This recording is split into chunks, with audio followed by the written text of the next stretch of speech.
இடி மின்னல் காதல் இன்று முதல் உங்களுடைய அபிமான திரையரங்குகளில்.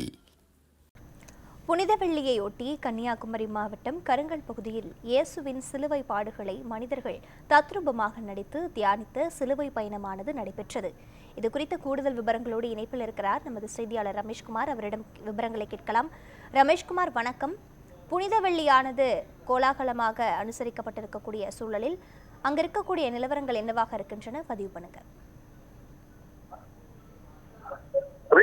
உலகம் முழுவதும் உள்ள கிறிஸ்தவர்கள் இந்த புனித வெள்ளியை ஒரு துக்க தினமாக அனுசரித்து வருகின்றனர். அதே வேளையில் கன்னியாகுமரி மாவட்டத்தை பொறுத்த அளவில் நேற்று மாலை முதல் தற்பொழுது வரையிலும் விடிய விடிய என்பது ஒரு சிறப்பு பிரார்த்தனை என்பது ஒவ்வொரு கோயில்களிலும் நடைபெற்று வருகிறது.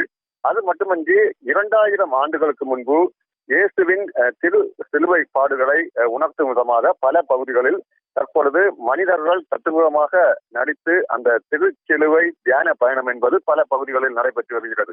அதே போன்று கருங்கல் பகுதியில் இருக்கும் புனித துண்டத்து விளை அந்தோனியார் ஆலயத்திலிருந்து அருகில் 3 கிலோமீட்டர் தொலைவில் இருக்கும் புனித கருணா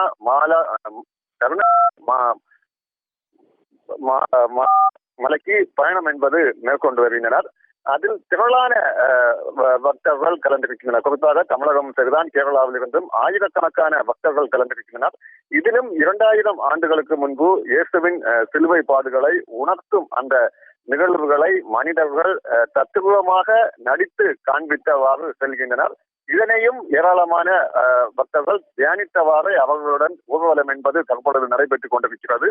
இந்த நிகழ்வில் தமிழக காங்கிரஸ் கமிட்டியின் சட்டப்பேரவை குழு தலைவர் ராஜேஷ்குமார் உட்பட திரளான ஆயிரக்கணக்கான பக்தர்கள் இந்த நிகழ்வில் கலந்திருக்கின்றனர். இதே போன்று மாவட்டத்தின் பல பகுதிகளில் இந்த நிகழ்வுகள் என்பது இன்றைய தினம் நடைபெற்றுக் கொண்டிருக்கிறது. அதே போன்று ஆலயங்களிலும் சிறப்பு பிரார்த்தனை என்பது தற்பொழுது நடைபெற்றுக் கொண்டிருக்கிறது. புரிதா, விவரங்களையும் காட்சிகளையும் வழங்கியமைக்கு நன்றி ரமேஷ்குமார்.